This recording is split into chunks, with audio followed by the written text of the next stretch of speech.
राम कृष्ण इसी उच्चारिण नामे बोला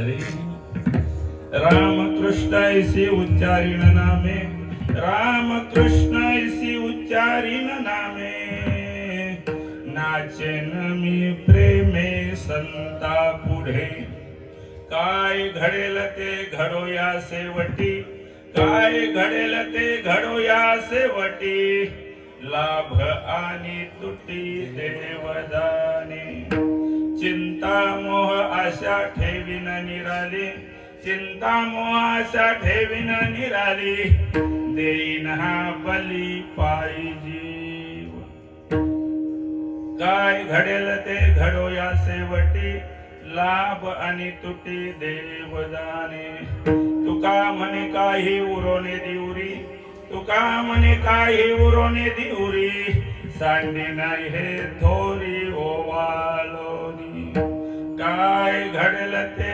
घडो या शेवटी काय घडेल ते घडो या शेवटी लाभ आणि तुटी देवदाने पांडुरंगा करू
व्याकरण शिकला ना तर दुरुक्ती करणे दोष असतात म्हणून कीर्तन करायला हे विकू नको आहे विठाला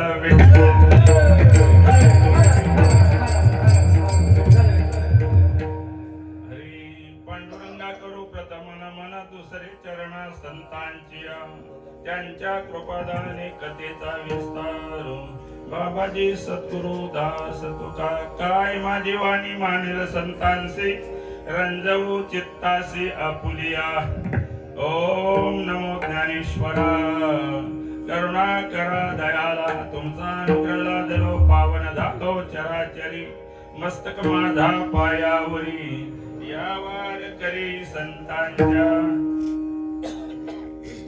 विपाय ठविला चित्ता तरी दे आपली योग्यता हे असो तया ते प्रशंसिता लाभ अधि हृदय हे आपुले सौपालुनिया भले वरी बैसौ पावले श्री गुरुंची ते नमस्कारुणी आता भगवान स्वरूप सर्व श्रोत्यांच्या चरणी विनम्र भावाने वंदन करतो.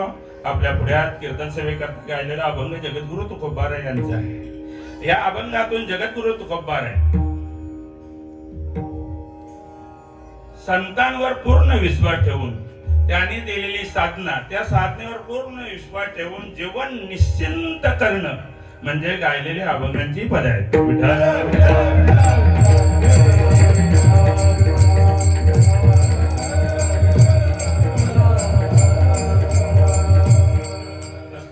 या अभंगाला भाव सुमनाने पूजण्यापूर्वी या दिव्य आणि विचारांच्या मंडपामध्ये आपण एकत्रित आलेलो आहोत. त्या निमित्ताचा अल्पसा परिचय म्हणजे आपला मला तर जरा भ्रम झाल्यासारखं वाटतं.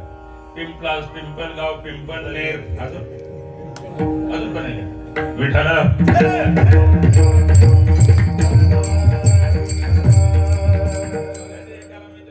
तुम्हाला पिंपलासला जायचं की पिंपलनेरला जायचं मधला सांगा विठाला.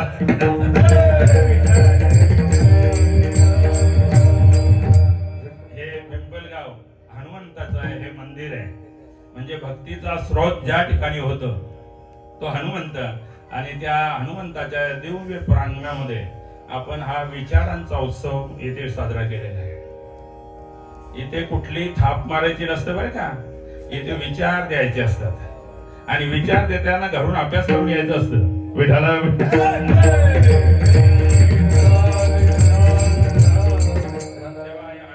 मंदिरामध्ये पिंपलगाव तालुका भिवंडी जिल्हा ठाणे या ठिकाणी मार्गदर्शक समाजरत्न हनुमान महाराज कोलेगाव,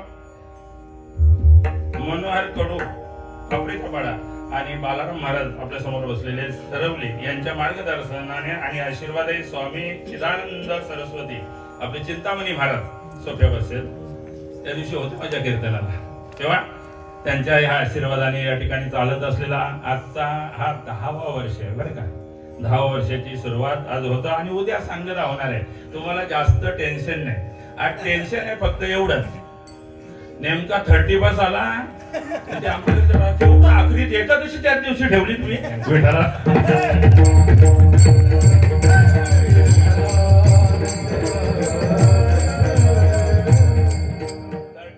आपला सण नाही, इंग्रज ठेवून गेलेले आहेत बरं का. पण इंग्रजांचा जास्त आपल्याला कुठून आणली हो इम्पॉर्टंट आहे आज बोलतात. इंग्रजांचा आणि जास्त आपल्याला सत्कार, त्यांच्या सणांचा सत्कार वाटतं. आपला पाडवा कोणाला लक्षात पण येत नाही. पण तरी सुद्धा वर्षा अखेर असल्यामुळे, इंग्रजांचा सण असल्यामुळे ते नाही, पण त्यांच्यातर्फे आपला सर्वांचा स्वागत विठाला.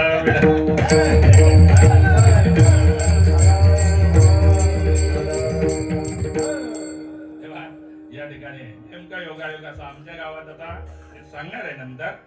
उद्या 1 जानेवारी ते 8 जानेवारी असंच आम्ही उत्सव ठेवतो. 10 कथा झाल्या, भागवत, रामायण, राजा शिव छत्रपती, आणि उद्यापासून माऊली ज्ञानेश्वर महाराज यांचं जीवन चरित्र म्हणजे जन्माला आल्यापासून समाधीपर्यंत ती कथा होणार आहे.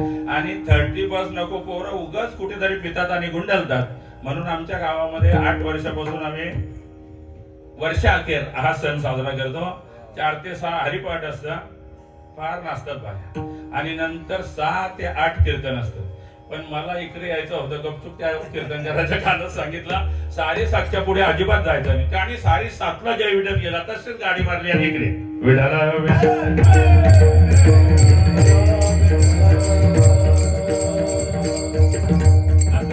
या ठिकाणी विचार द्यायचे असतात. हे सावलाराम बाबांनी जी प्रथा आपल्याकडे निर्माण केली, याच्या अगोदर कोणाला नीट कीर्तन माहित नव्हती बरं का. पण आमच्या भागामध्ये सावलाराम बाबा आपल्या ठाणे रायगड जिल्ह्यामध्ये कीर्तनाच्या माध्यमातून हरी भजन हे ढवलेले जग सुखविला लाग कलिकालाचा. आपण तरलो यात नवल नाही, पण माझ्या समाजाचा काय होईल, समाजाचा काय होईल याकरता त्यांनी फार तळमळ केली, महाराज तळमळ केली. आणि त्याकरता रात्रीचा दिवस दिवसाची रात, त्यावेळेला त्यांच्या एवढा श्रीमंत आमच्या भागात कोणीच नव्हता. असं सांगता 16 ट्रक होत्या आणि 4-5 बिल्डिंगी तयार होत्या. मग त्यांना काय करायचं होतं, आपला उद्धार झालेलाच होता, आपला प्रपंच व्यवस्थित होता, पण माझ्या समाजाचं काय होईल याकरता ते रात्रंदिवस झरपडत होते. असं सांगता अखेरच्या वेळेला त्यांना सलाईन लावलेली असायची. सलाईन बाजूला काढून ते कीर्तनाला जायचे विठाला विठाला.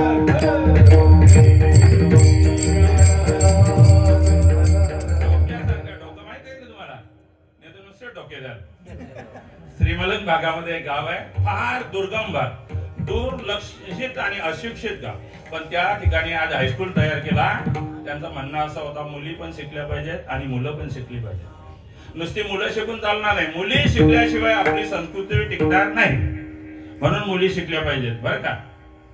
आता मुली शिकल्या, त्या भागात जवळजवळ कमीत कमी 15 शिकलेल्या मुली आहेत. आणि मुली शिकल्या त्याचा परिणाम काय झाला माहितीये, भांडणं कमी झाली, भांडणं बरं का. आता या मुलीनं जर उभ्या केल्या ना, शिव्या द्यायला सांगितलं, एक पण तिला शिवी जमणार नाही. मी बोलतो ते बरोबर आहे का, चालू परिस्थिती सांग. पण एखादीला म्हातारीला उभी कर, विष्णू सहस्त्रनाम पुरा विठाला.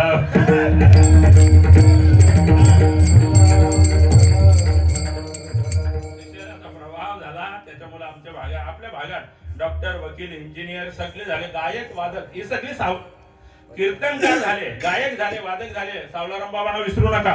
विठ्ठल आणि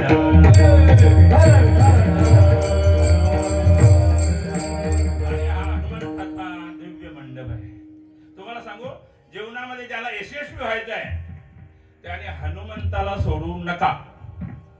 सुग्रीव सगळं गमवून बसला होता, सगळं गमवून, बायको सकट, आणि एका पर्वतावर जाऊन राहिला होता. पण एकच जमेची बाजू त्याच्या बाजूला होती. कोण ते पण मी सांगू. त्याने एकच मंत्री धरून ठेवला होता, हनुमंतराय. हनुमंताला धरून ठेवला होता. त्याचा परिणाम असा झाला की ज्या वेळेला प्रभू रामचंद्र भेटायला आले, तुम्हाला सगळं माहित आहे, मी फक्त माझ्या मुद्द्यापुरतं सांगतो. हनुमंतराय रामप्रभू भेटायला आले त्यावेळेला सुग्रीवाच्या कानात सांगितलं, जो समोर येतो ना त्याच्याशी हात मिळवणी कर, मैत्री कर, युती कर, म्हणजे विजय नक्की. किती गडबड चालू आहे ना, फॉर्म भरायचे, फॉर्म भरा, फॉर्म झोपत नाही. विठ्ठला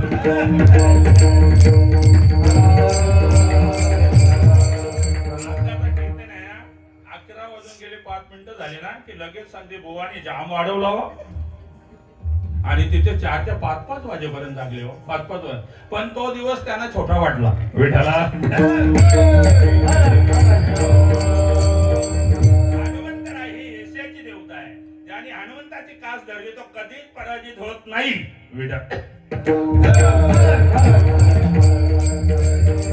अजून एक मुद्दा सांगतो हनुमंताच्या मंदिरात म्हणून. महाभारतामध्ये पण युद्ध झाला आणि रामायणामध्ये पण युद्ध झाला. महाभारतामध्ये युद्ध झाला, रावण आणि राम यांचं युद्ध झालं. बरं, दुसरी बाब सांगतो, सुग्रीव आणि वाली यांचं पण युद्ध झालं. बरं का, वाली होता सूर्यपुत्र आणि सुग्रीव होता इंद्रपुत्र. यांच्यामध्ये युद्ध झालं रामायणामध्ये. बरं, इकडे महाभारतामध्ये जर तुम्ही पाहिलं तर तिथे पण तसंच झाला. अर्जुन हा सूर्यपुत्र होता आणि कर्ण हा सूर्यपुत्र होता आणि अर्जुन इंद्रपुत्र होता. रामायणामध्ये युद्ध जर तुम्ही पाहिला तर सूर्यपुत्र सुग्रीवाचा विजय झाला आणि इंद्रपुत्र वाली मारला गेला. मग इकडे पण असंच व्हायला पाहिजे होतं, इकडे पण असंच व्हायला पाहिजे होतं ना. इकडे असं झाला की महाभारतामध्ये सूर्यपुत्र हा कर्ण होता आणि इंद्रपुत्र हा वाली होता. पण तिकडे इंद्रपुत्र मेला. काय, कर्ण आणि अर्जुन. अर्जुन हा इंद्रपुत्र होता आणि कर्ण सूर्यपुत्र होता. यांच्यामध्ये पण युद्ध झाला. तिकडे असं झाला की वाली पुत्र मारला गेला. काय, वाली मारला गेला आणि सुग्रीव विजयी झाला. का? त्याचं कारण हनुमंत सुग्रीवाच्या बाजूला होता. इकडे अर्जुन विजयी झाला आणि कर्ण मारला गेला. उलट झालं. का झालं? त्याचं कारण हनुमंतराय अर्जुनाच्या बाजूला होते. म्हणून ज्या बाजूला हनुमंतराय त्या बाजूला विजय. विठ्ठला हनुमंतराय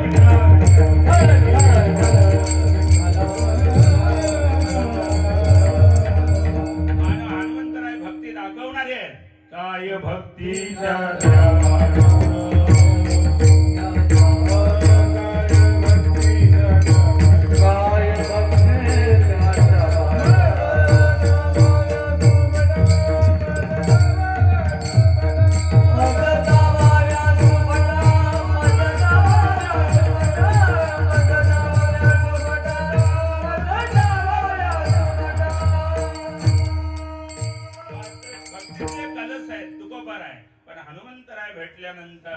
शरण शरण हनुमंता तुझा आलो रामदूता. काय भक्तीच्या त्या वाटा मद दावाव्या सुवटा. भक्ती कशी करावी हे हनुमंतरायाला विचारतात. म्हणजे भक्तीमध्ये श्रेष्ठ, शक्तीमध्ये श्रेष्ठ आणि युक्तीमध्ये सुद्धा श्रेष्ठ. विठ्ठला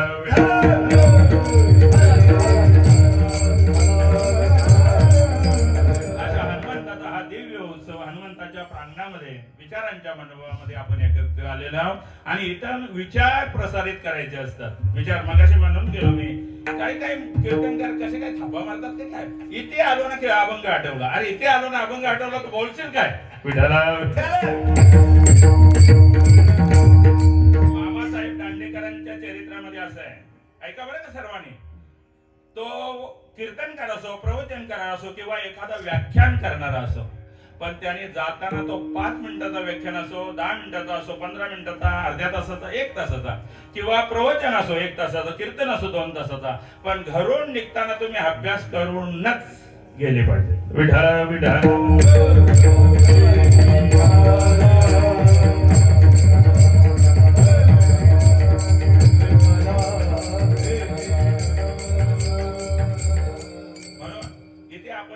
विचारा करता, कारण माणसाला प्रत्येकाला समाधान हवंय. समाधानाशिवाय माणसं आणि स्थिर राहू शकत नाही. आणि आम्ही करतो ते सगळं समाधाना करता. आता काय काय सांगू, काय नाही केलं आम्ही, सांगू का? समाधाना करता काय नाही केलं सांगा. सगळं करून बसलो आम्ही. मुद्द्याचं सांगतो, डोंबिवलीची होती ती विकली, मशाला घेतली. तुम्ही असले म्हणजे असंच आहे वाटतं. कल्याणची होती ती विकली, वाड्याला घेतली. तिकडे पनवेलची होती ती विकली, रत्नागिरीला घेतली. सगळीकडे फार हाऊस, फार सगळी इथे हाऊस झाली ना तिथे हाऊस करतात, पण तरी समाधान नाही म्हणत. समाधानाकरता एकच जागा आहे, ती म्हणजे हा व्यासपीठ आहे. आणि इथून प्रसारित होणाऱ्या विचाराने समाधान प्राप्त होतं असं तुकोबाराय म्हणतात.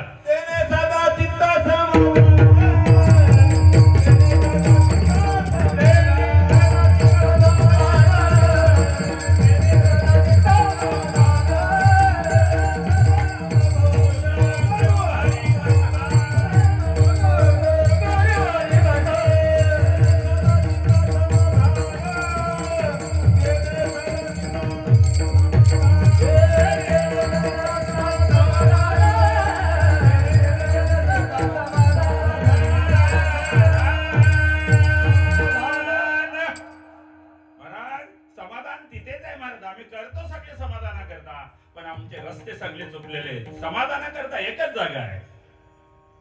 सदा नाम घोष करू हरी कथा, तेने सदा चित्ता समाधान. तुकोबाराय दुसरी बाब म्हणतात, विचारा वाचून न पाविजे समाधान. विचारांशिवाय तुम्हाला समाधान मिळू शकत नाही. आणि हा व्यासपीठ विचारांचा आहे. विठ्ठल विठ्ठल.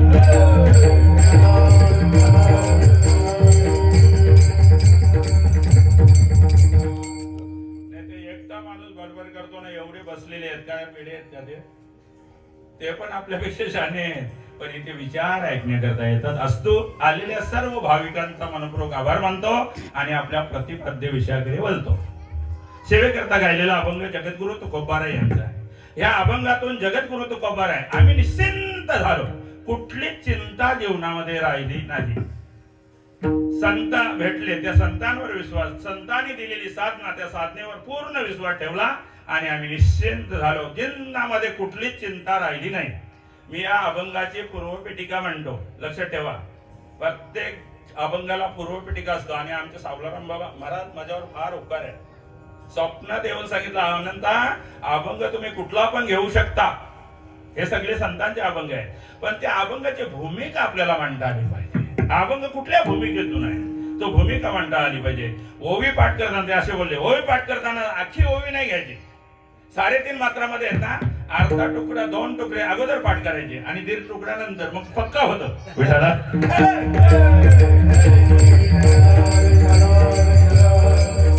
फेटा बांधताना असा बांधायचा. बाबा मला सातारकरांसारखा बांधायचा. ते आले स्वप्नाला फेटा आहे बघ, असा सरसर बांधायचा. सरळ असला पाहिजे, सरळ मार्गी सोपा उपाय. विठाला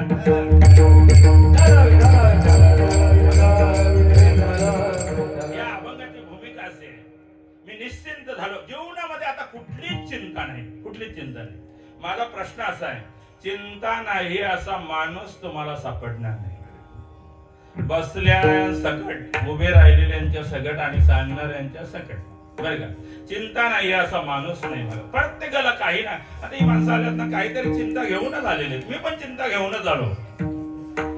उद्या माऊलींचे जीवनचरित्र कथा आहे, कशी होतं काय विठाला.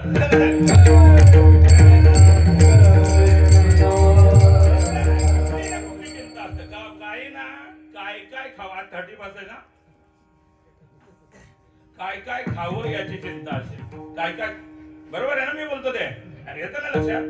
काय काय खावं याची चिंता असेल, काही ना काय खावं याची चिंता असेल, कुठून आणावं, पोरं रडतील लोकांनी केलं ही चिंता आहे, काही ना कुठून आणावं याची चिंता आहे, काही ना कुठे ठेवावं याची चिंता आहे. प्रत्येक चिंतेत पूर्वी सुनाना चिंता असायची, आता सासवाना चिंता आहे. पूर्वी सुना नवस करायच्या, सासू कशी भेटते काय, सासू कशी भेटते काय. आता सासूवा नवस करतात, सून कशी भेटते काय. विठाला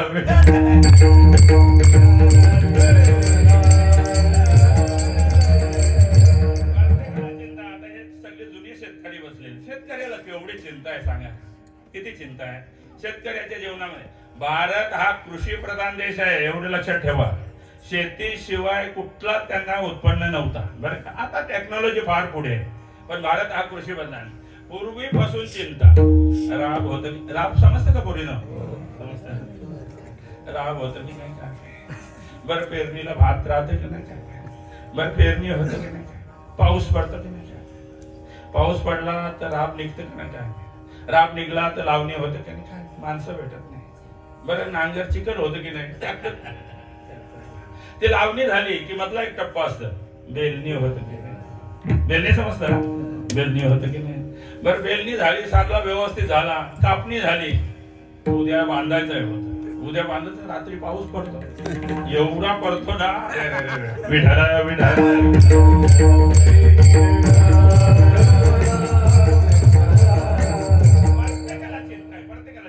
चिंता जरी वेगवेगळ्या असतील तरी शास्त्राने प्रमुख चिंता तीन सांगितलेल्या, तीन चिंता सांगितलेल्या. एक पहिली भरणाची चिंता आहे, दुसरी कीर्तीची चिंता आहे आणि तिसरी उद्धाराची चिंता आहे. माझ्या मुद्द्याकडे लक्ष ठेवा, तीन मुद्दे मी मांडले. पहिली चिंता आहे काय, भरणाची. पिंपलगावला आलो खरा, कीर्तन झाल्यावर आपली व्यवस्था मग कसं होतं काय नाही, त्या नुसत्या भगरीवर भागवतात.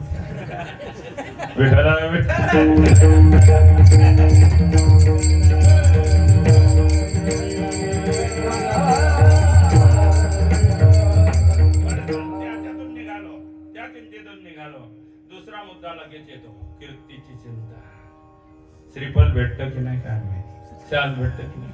आम्हाला तर एवढी दुखणी असतात ना, जर अशी नावं घेतली ना पण फटाफट तो माणूस नेमका मागे असतो. मागे असलेला माणूस नंतर बोलतो कीर्तन झाल्यावर, काय रे महाराज, काय रे महाराज, सगळी दिसली ना, मीच नाही दिसलो का विठाला.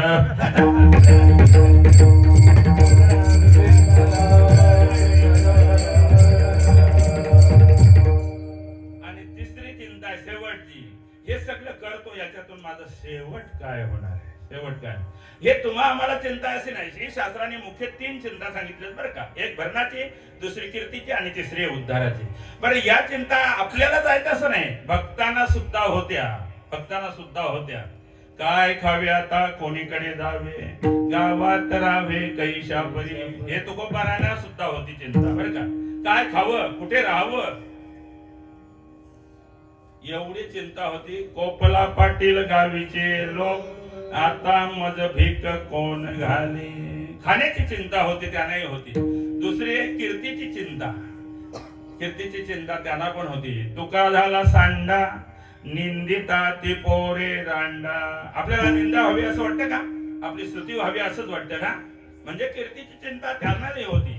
आणि चौथा आहे आपला उद्धार, माझा उद्धार कशाने होईल, काय उद्धार.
ऐसे तुम्ही सांगा संत जन करा समाधान चित्त माझे. म्हणजे उद्धाराची चिंता त्यांनाही होती सुरुवातीच्या काळात, पण मला सांगतात भरणाची चिंता आम्हाला होती, कीर्तीची चिंता आम्हाला होती, आणि तिसरं आहे उद्धाराची चिंताही होती. ही तिन्ही चिंता आम्हाला होत्या. पण संतांनी दिलेली साधना, त्या साधनेवर आम्ही पूर्ण भरोसा ठेवला आणि निश्चिंत झालो. आता निश्चिंतीने पावलो विसावा कुंटलिया धावा दृष्टीने. आणि तुम्हाला एक सांगू चालू व्यवहार, निश्चिंत असलेला माणूस बसतो कसा सांगा बघू? खुर्चीवर बसलेल्याने सांगा, नाही सांगताय. निश्चिंत असलेला माणूस असा बसतो. तो केवट आला ना रामप्रभू लक्ष्मण सीतेला घेऊन, त्यावेळेला त्या केवटाकडे पाहिला आणि हाक मारली, दादा मला पहिल्या तीराला जायचंय हो. तो असा बसला होता. गावले हे जमायचं नाही दादा, हे जमायचं नाही. लक्ष्मण रागवला आणि विचारतो, अरे माझा दादा अयोध्येचा राजा आहे आणि त्याला हा म्हणतो, एक घोडी चालक म्हणतो हे जमायचं नाही का? ते नामस्मरण करून करून निश्चिंत झाले होते. आता मला होडीमध्ये आणि कोणी सवारी भेटो या ना भेटो, रिक्षावाल्यांसारखं नाही. आता निश्चिंतीने पावलो विसावा कुंटलिया धावा दृष्टी. आता निश्चिंत झालो. पण महाराज निश्चिंत होण्याचं आम्हाला पण निश्चिंत व्हायचं आहे. निश्चिंत होण्याचं कारण काय? महाराज सांगतात आम्ही विश्वास ठेवला. विठ्ठल आणि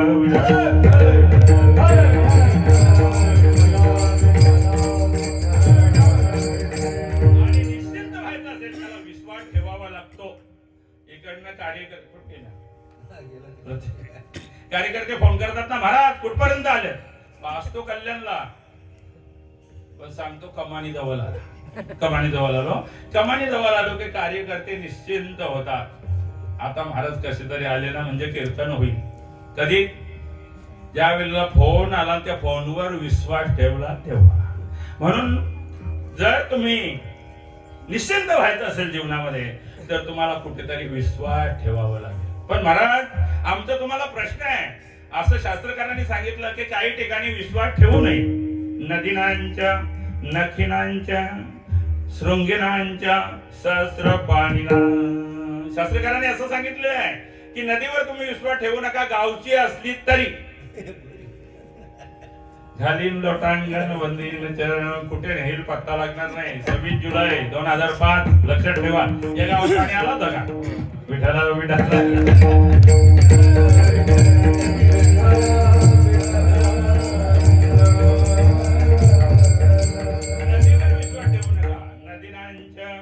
नखिनांच्या ज्या प्राण्याला नख आहेत त्याच्यावर विश्वास ठेवू नका. आता पोरी पण नख वाढवायला लागली, नसले डुप्लिकेट बसवता. विठाला विठा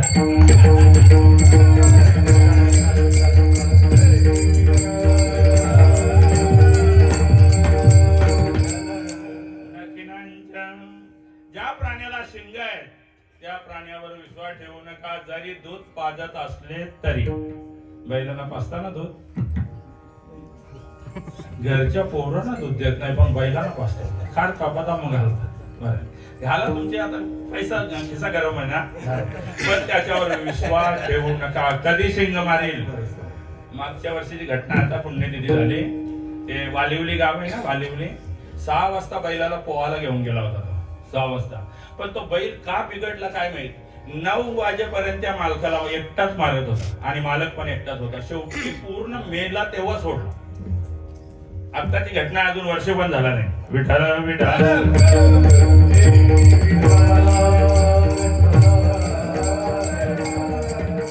ज्या प्राण्याला शिंग आहेत त्याच्यावर विश्वास ठेवू नका. अजून शस्त्रपाणीना, ज्याच्या हातात शस्त्र आहे त्याच्यावर विश्वास ठेवू नका. हा मुद्दा आला ना, सावलारामबाबांची कीर्तने ऐकली असतील. हा मुद्दा आला की ते असे बोलायचे, ऐकाल का? कभी गलती न करे वो भगवान है, कभी गलती न करे वो भगवान है, एक बार गलती करे वो इंसान है, 2 बार गलती करे नादान है, बार बार गलती करे पाकिस्तान है, और हर बार माफ करे हिंदुस्तान है.